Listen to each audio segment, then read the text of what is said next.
Hi, I'm Bob Sambol, and this is today's rare conversation with my good friend Samir Dhurandhar from Nick and Sam's, the chef, manager, partner, the guy behind this incredible success here in Dallas. This is a different interview for me because Samir and I have become very good friends, and we talk a lot and admire each other and uh, talk a lot about the business. And so I always start off these interviews, Samir, with you grew up in India. I did. And so in sixth grade in India, and they had career day, what did little Samir raise his hand and say, I want to be? Little Samir was always tucked in the corner. I never was. I wasn't like outgoing kid. Shy, overweight. Um, so I kind of stuck in the corner. Always wanted to eat. Always wanted my mom's food. Okay. That was in India. The servants, we had servants in India, and they would bring lunch to school, and I would wait for lunch break, and I'd be the first one running down, and I would steal someone else's lunch, telling them that he told me to come and get it, and that was my favorite part of the day. And Wow. I've always felt food was always an attraction for me since growing up. So did you ever think that you might do something else besides the food business? No, Okay. I never thought of anything. Okay, so we got that. So formally, so when did you how old were you when you left India? 18. Oh, okay. So that was an early childhood. So as you got older, what was the first steps you made towards coming into the hospitality business? Well, I never really wanted to come to the US to study. We came a year before I went to the Culinary Institute. We came to Santa Barbara to visit one of my dad's friends. My dad had studied UCLA. I was there in the afternoon. I think I was swimming, and he asked me to come out of the pool.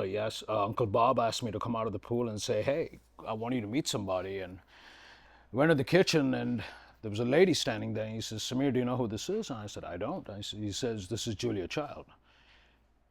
Blew my mind. I sat and talked to Julia Child for like 45 So minutes. you knew who she was. I knew of her. Yeah. I mean, never seen her in person. Yeah. I mean, seen a few pictures, but Julia Child, she set the benchmark for all of us. All of the chefs to be in the spotlight, and got to talk to her, and she gave me a big story about the Culinary Institute, and Samir, you want to go to the best, go to the best. You want to learn the best, go to the best school in the world. So, very next year, that made me come to the U.S. I wasn't planning on it at all. So how many, when you go to come to the Culinary Institute, how many years do you commit to? I did an associate's degree that was 2 years. Okay. They did not have the bachelor's degree then. Otherwise, I would have done that. But the associate's was great. And when you're going to school there, are you working also, or that's full time going to school there? I was a foreign student, so I didn't have a visa to work. Okay. So, no, it was all my parents' sponsorship, really. So what was your first job? My first job was right out of the Culinary Institute. Richard Pietromonaco, who was the chef at Fuzi at Lincoln Center in New York, they sponsored me and took a chance on me and sponsored my visa, my work visa. So that was amazing. That's how I got to stay in New York and work. Wow. And how long did you stay in New York, and when did you come to Dallas? I was in New York I worked for 10 years and Wow. then came here 1999 to open Nick and Sam's. When you were in New York, what were the restaurants you admired when you were there? I admired a lot. There's so many. There's so many, but I was broke. I couldn't, my first experience of a really good restaurant was Nobu. Huh. And they just blew my mind away. And so every time I could save some money up, I would go to Nobu.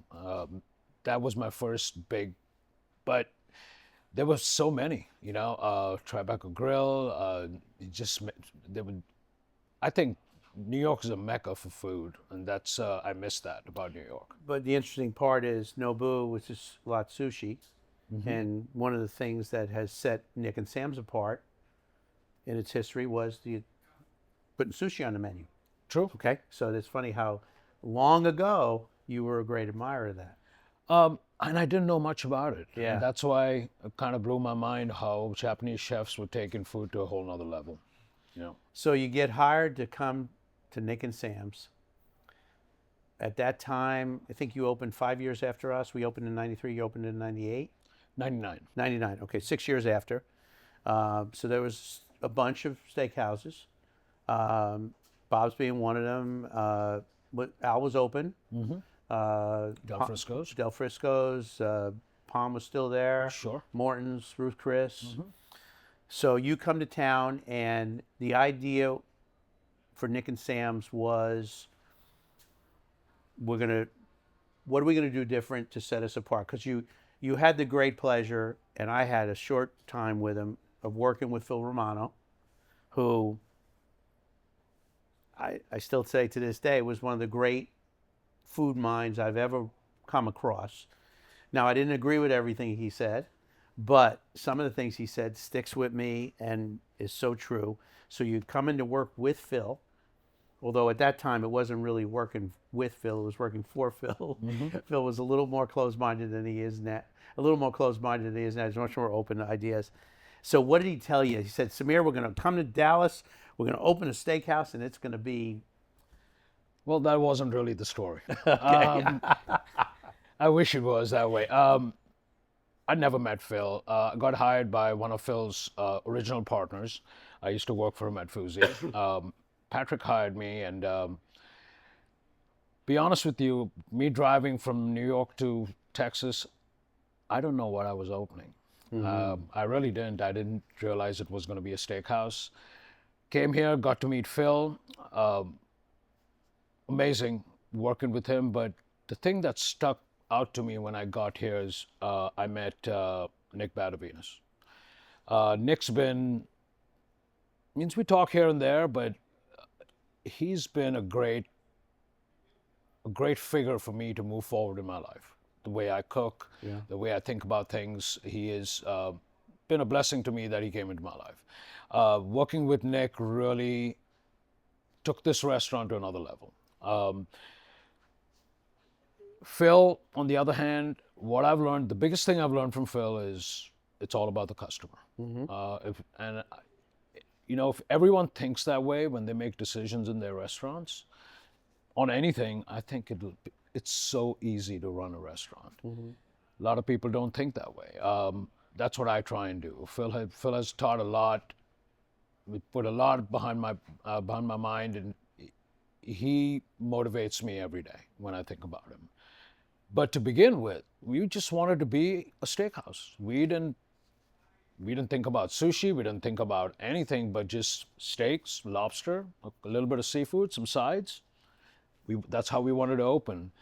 I think we've just evolved in the way because personally, I feel you got to stay with the trend. You got to stay with what's happening around. I'm a big believer in always doing something new. Big believer in bringing things in front of the guests that they've never seen before. I'm pretty sure I was the first one to do the bone and fillet in town, the dry aged long bone in town, the Chateaubriand on the bone in town. That we have the Dirk and the Luca no one else has. It's always something different. I think the worst creation I did was the cotton candy. Everyone loves it though. We'll sell 50, 60, 70 on a Saturday night. But it's all about bringing something to the table, bringing a little bit of fun aspect to the guest. Yeah. You think about when you opened and what this restaurant has evolved in. And I will tell you, and for everybody who's listening to this, that, we're living in a city that we're being besieged by out-of-town restaurateurs. And when they come to town, they all come here to eat because they see the phenomenal business you do and the way you do it, and it draws them into town. The missing ingredient is they don't have you. So I love the fact that they still come here, but they don't have you. And that's been you credit Nick, but you have changed the way people come to Dallas and open steakhouses now because of your success. You've proven that it's not just the typical masculine steakhouse that I am, that the Palm was, Ruth Chris, that your slogan more than a steakhouse. It's a uptown steakhouse, whatever you want to say, all those different sayings that it's expanded this incredible market here in Dallas, and you have kept on top of that. So when you look at that, when did you realize? At what point did you realize that, wow, I started something really good here. Now I got to keep evolving, and so you've done it. And so when did you realize that? Okay, we have great steaks, but we got to keep moving this train, because it's going to get stuck if it doesn't. So I mean, I know. Listen, we're a little late starting today because you're in there cooking.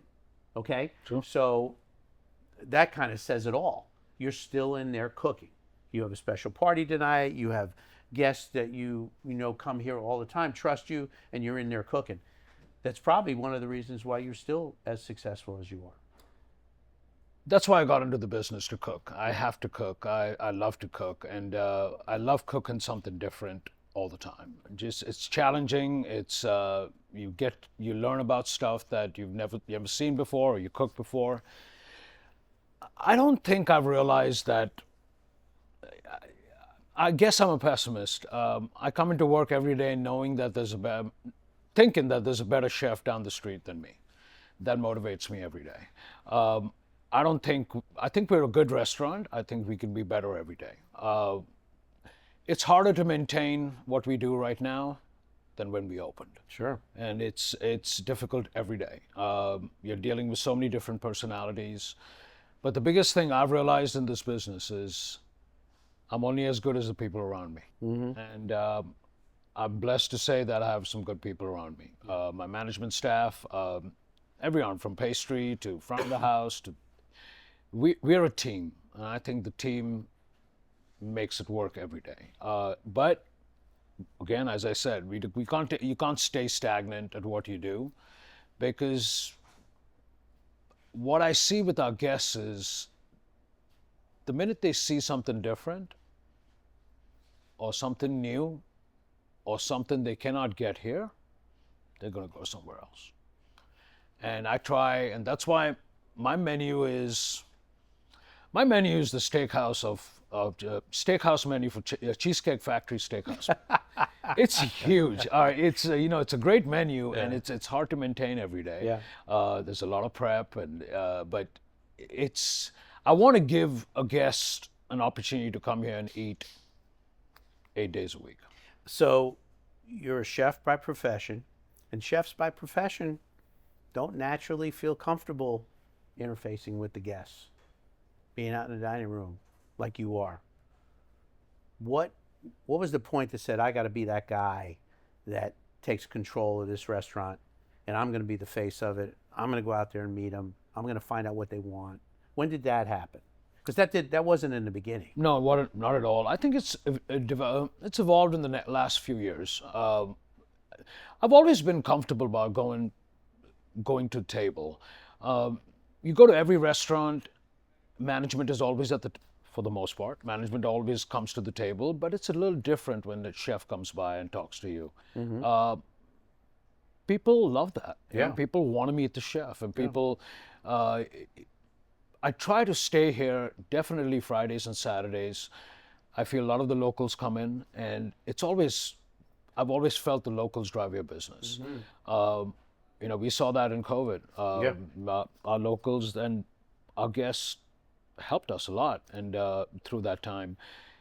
So the locals mean a lot to me, and there's nothing better than just going and finding out what they like, and or why they didn't like something, because people tend not to be too honest at tables with front of the house suits. But whenever I've gone to a table, I think I'm a good person to read a guest, to tell them, hey, you know what? I know there's something wrong. be honest with me and tell me. Let me fix it. I like to fix issues before they walk out the door. I love talking to people. It brings me joy. It's personal satisfaction when someone tells you they had an amazing time or the food was amazing. So, a lot of people in our business feel that you can build systems in that create this personality, which I love because that's not the way you and I think, that you want to be there.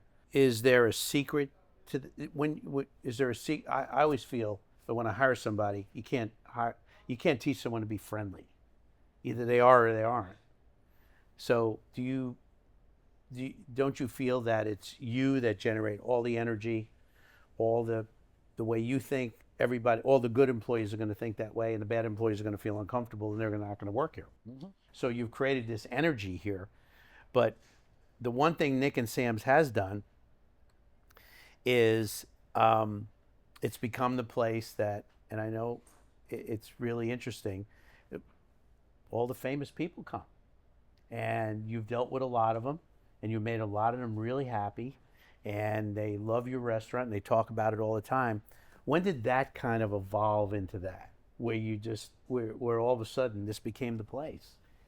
I think it was, we saw a little bit after, when we opened. I think, being the honeymoon period, mm-hmm. anyone was in town, they would come in. I think everything changed after Super Bowl. I think Super Bowl brought in so many celebrities in here, and suddenly it became the place to be. All the major sports teams, they would come in, and being from New York and being a Yankee fan, whenever the Yankees were in town, that was the only time I would stay open just for them. Mm-hmm. So they wouldn't come back here till like midnight. Yeah. And next thing you know, the whole team's in the dining room. So the restaurant has done wonders between the ball players and the basketball players, football players.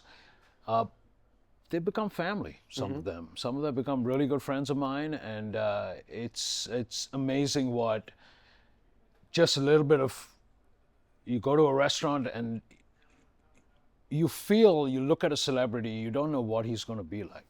And a lot of them are amazing, Never asked for anyone for a picture. People have taken pictures with me, but there's only one person. I grew up in India, as I said before, and I watched The $6 Million Man. He was my hero. He was my hero. Lee Majors. Yeah, I wanted to be. I wanted to be the $6 Million Man. All the celebrities. And I was at the front desk one day, and walks in. Lee Majors walks into my restaurant. Made my day. Wow. I kept in touch with him. I haven't talked to him in a while, but lives in Houston. How old is he? He's got to be 90. Somewhere up there. Yeah. But amazing person. Wow. Besides being the $6 Million Man, he was married to Farrah Fawcett. That's right. In my day, that was it. Yeah. So you had a poster of Farrah Fawcett in your bedroom. So Nick and Sam's becomes, listen, you don't become that without great food and great service. They're not coming here to not enjoy their meal. So that's the big start of it. This restaurant has become part of the nightlife culture in our town. Like I said, all the new restaurants try to be that. They don't usually do it as well. What are some of the things that you're seeing in the restaurant business now that you think are actually do have staying power, and maybe some of the things that don't have staying power you don't even acknowledge?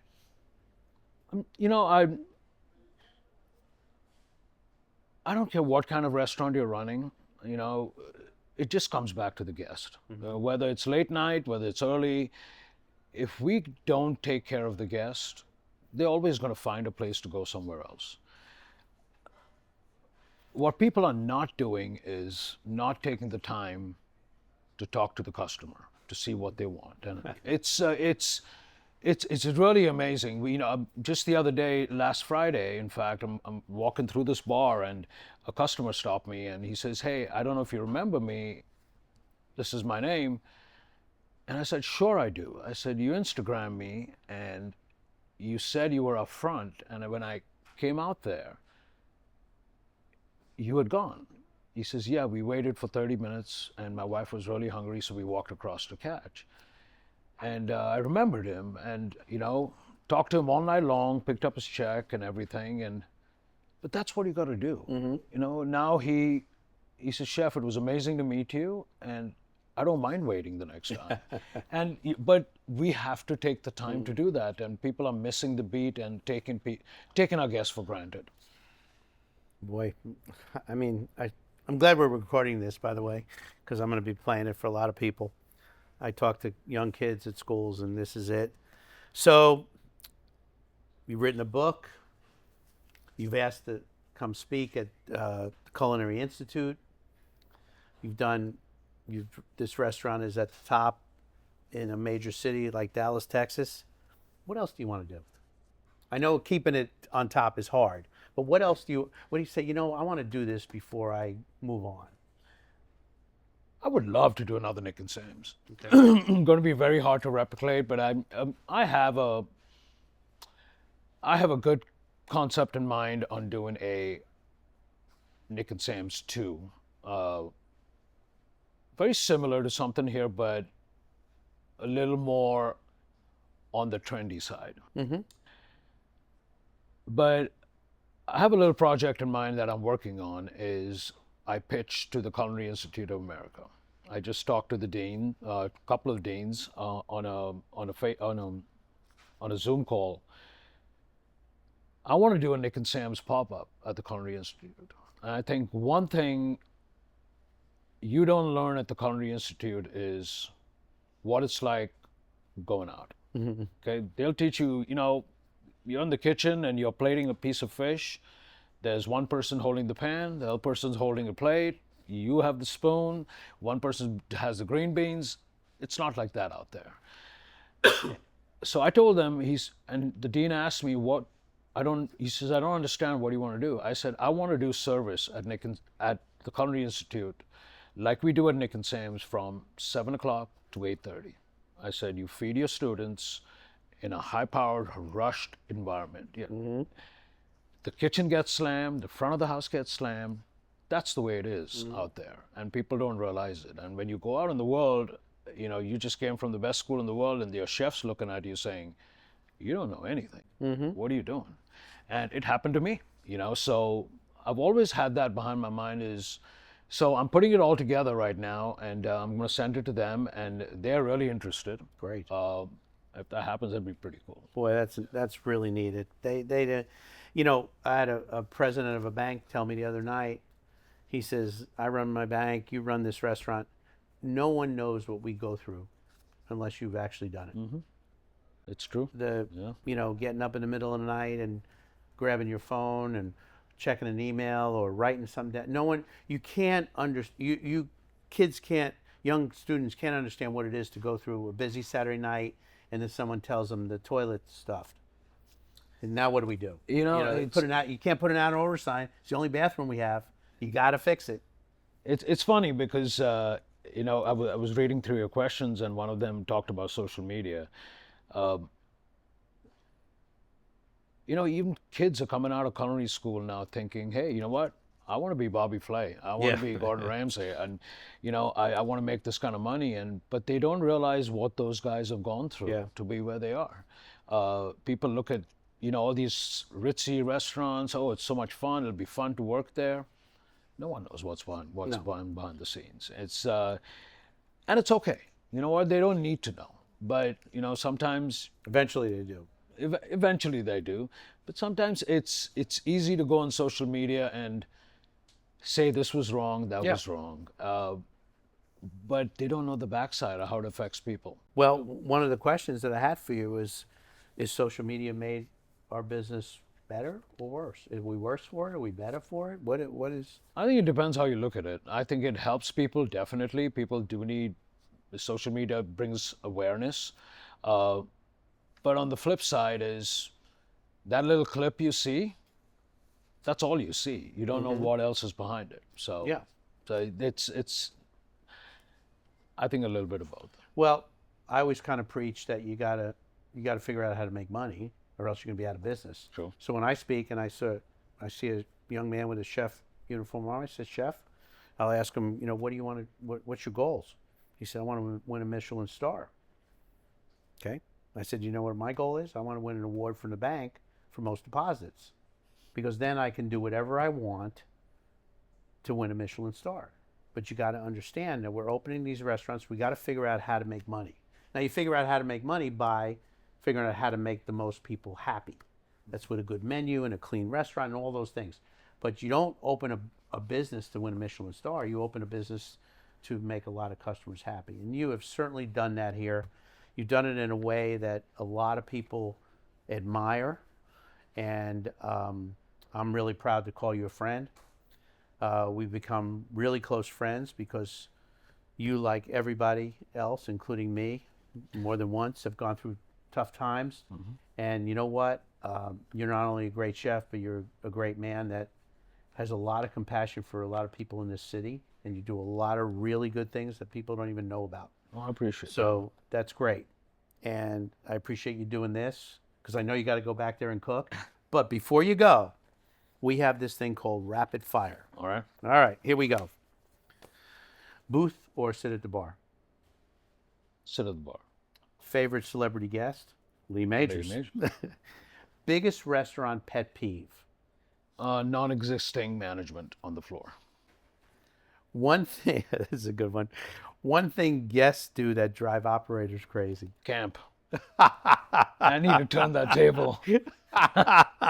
Favorite late night food? Double cheeseburger. All fries. right, baby. One thing every great steakhouse needs?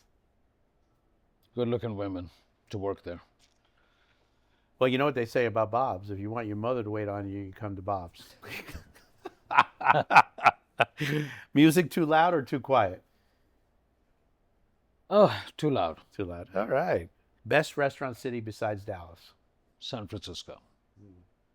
What instantly ruins your dining experience when you go to a restaurant? The greeting. I don't know, some reason our people are so short. I don't know, I just feel that's your welcome statement right there. You know, that's how you begin your night, and I just feel people don't do that enough. And the exit. And the exit. So I went to one of the brand new, big, glitzy new restaurants in Dallas. And I'm leaving, and there were 4 hostesses. And not one of them said goodbye to me. Didn't even turn around. I walked back in because I was with a party of 8 or 10, and we had a couple of restaurateurs. I said, guys, you wouldn't believe what just happened. I'm walking out, there's 4 hostesses, and not one of them turned around. So with that, one of the other guys walks out with me. Did the same thing. And I love that. I love when that happens because it makes me really feel good about what stuff that you and I preach. Sure. All right. Favorite seat at Nick and Sam's? I'm going to answer that. That table right over there. Table 80. Table 80, okay. Most important person in a restaurant on Saturday night? If it's an employee, I would say it's either a busser or a dishwasher. That's right. If it's a guest, it's the guest that's dining alone. Yeah. Every guest that's dining alone is the most important guest in the dining room. I don't care what's happening. Yeah. Because he's not on a date. He's not thinking about business. He's there to enjoy his experience of service and food. Or she. Or she. I find it if a woman is dining alone, I find it's almost my job to go over and maybe keep her company. That is true. Yeah. I try to do that. Try to do If you can't, just call me and I'll be over here in 10 minutes. If you weren't in hospitality, what would you be doing? People have asked me that question. I wouldn't know what to do. I mean, that's all I've done is cook. I've been blessed with that. Not many people can say that they've always wanted to be a chef, but I've never thought about doing anything else. Food critic maybe. Yeah. But I don't know. Never thought about it. Well, you and I can sit and talk for hours. Sure. I value your friendship. I value your guidance on a lot of things we talk about. But more importantly, I admire you as a man. You're the best, pal. Thank you. Hey. This is amazing. Cheers. Cheers.